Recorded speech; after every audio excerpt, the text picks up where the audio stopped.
एक सुनसान जंगल, एक लड़का जो रास्ता भटक गया और एक पुराना घर जहां से आवाज आती है। अंदर आओ, मैं इंतजार कर रही हूँ। लेकिन सच क्या है? उस जगह पर ऐसा क्या थी?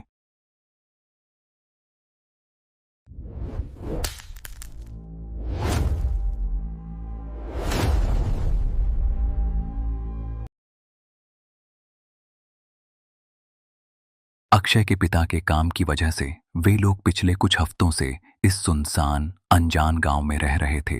गांव बाहर से जितना शांत दिखता था, अंदर से उतना ही अजीब लगता था। जैसे हर पेड़, हर झाड़ी कुछ छुपा रही हो, कुछ देख रही हो। उस दिन अक्षय की ट्यूशन जल्दी खत्म हो गई। उसने सोचा, सीधे घर जाने के बजाय थोड़ा घूम फिर लिया जाए। शुरुआत में सब कुछ सामान्य था, ठंडी हवा, पत्तों की सरसराहट, दूर कहीं पक्षियों की आवाज। लेकिन जैसे जैसे वह जंगल के अंदर गहराई में जाता गया, ये आवाजें धीरे धीरे गायब होने लगीं और फिर अचानक पूरी तरह से खत्म हो गईं। अब बस सन्नाटा था, एक अजीब भारी सन्नाटा जो उसके कानों में गूंज रहा था। कुछ देर बाद अक्षय को एहसास हुआ वह रास्ता भटक चुका है। उसका दिल तेजी से धड़कने लगा। उसने पीछे मुड़कर देखा, हर रास्ता एक जैसा, हर पेड़ एक जैसा, जैसे जंगल ने खुद को बदल लिया हो ताकि वह बाहर निकलने का रास्ता न ढूंढ सके। घबराहट में वह इधर उधर भटकने लगा। तभी उसकी नजर एक पुराने जर्जर घर पर पड़ी। घर को देखकर लग रहा था जैसे सालों से किसी ने उसे छुआ तक नहीं हो। टूटी हुई दीवारें, काली पड़ी खिड़कियां। अक्षय के अंदर डर भर गया, लेकिन उससे भी बड़ा डर यह था कि क्या वह कभी इस जंगल से बाहर निकल पाएगा या नहीं। जैसे ही वह वापस जाने के लिए मुड़ा, तभी पीछे से एक कर्कश महिला की आवाज सुनाई दी। क्या हुआ? कहाँ जा रहे हो? इधर आओ। अक्षय का दिल एक पल के लिए जैसे रुक गया। वह धीरे धीरे पीछे मुड़ा।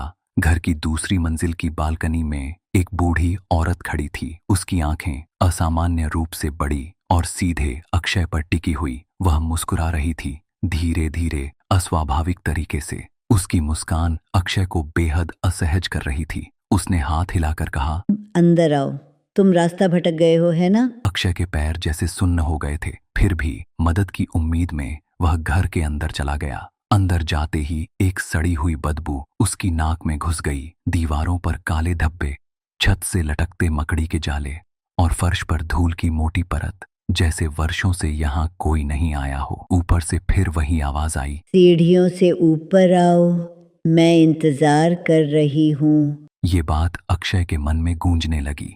वह धीरे धीरे सीढ़ियां चढ़ने लगा। हर कदम पर सीढ़ियां चरमराती थीं, जैसे उसे चेतावनी दे रही हों। ऊपर पहुंचकर उसने बगल के कमरे में झांका। कमरा आधा अंधेरे में डूबा हुआ था और कोने में वही बूढ़ी औरत एक झूले वाली कुर्सी पर बैठी थी। कुर्सी अपने आप हिल रही थी।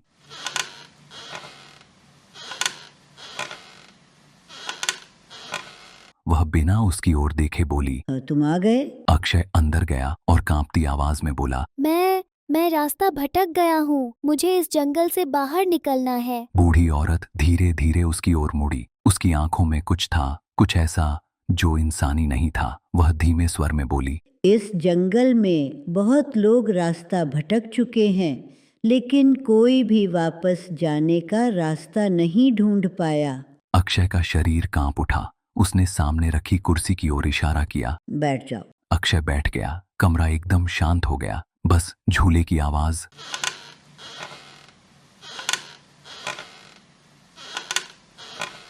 और उसकी नजरें अब भी अक्षय पर टिकी थीं।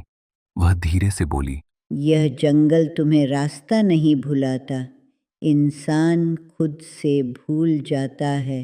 अक्षय कुछ समझ नहीं पाया, लेकिन उसके अंदर डर गहराता जा रहा था।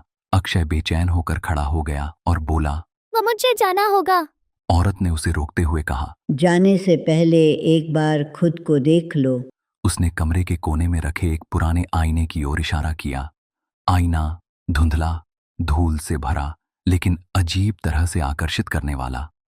अक्षय धीरे धीरे उसकी ओर बढ़ा और जैसे ही उसने उसमें देखा, उसकी सांस रुक गई। आईने में वह खुद नहीं था। वही कमरा, लेकिन खाली, कुर्सी खाली, झूला खाली। अक्षय के हाथ कांपने लगे। वह धीरे धीरे पीछे मुड़ा। कमरा अब सच में खाली था। बूढ़ी औरत गायब थी। झूला अपने आप हिल रहा था।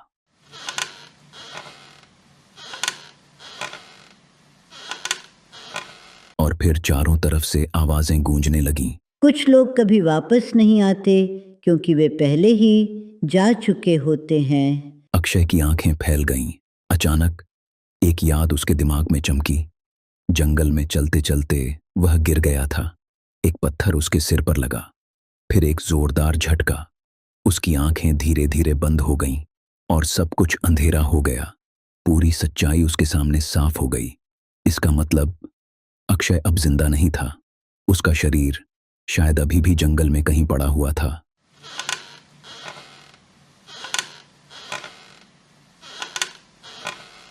झूला अचानक रुक गया।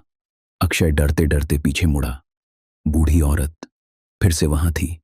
इस बार उसके चेहरे पर कोई मुस्कान नहीं थी। वह फुसफुसाकर बोली, अब सब समझ गया ना, अब तू भी यहीं रहेगा। खिड़की के बाहर का जंगल और भी ज्यादा अंधेरा हो गया।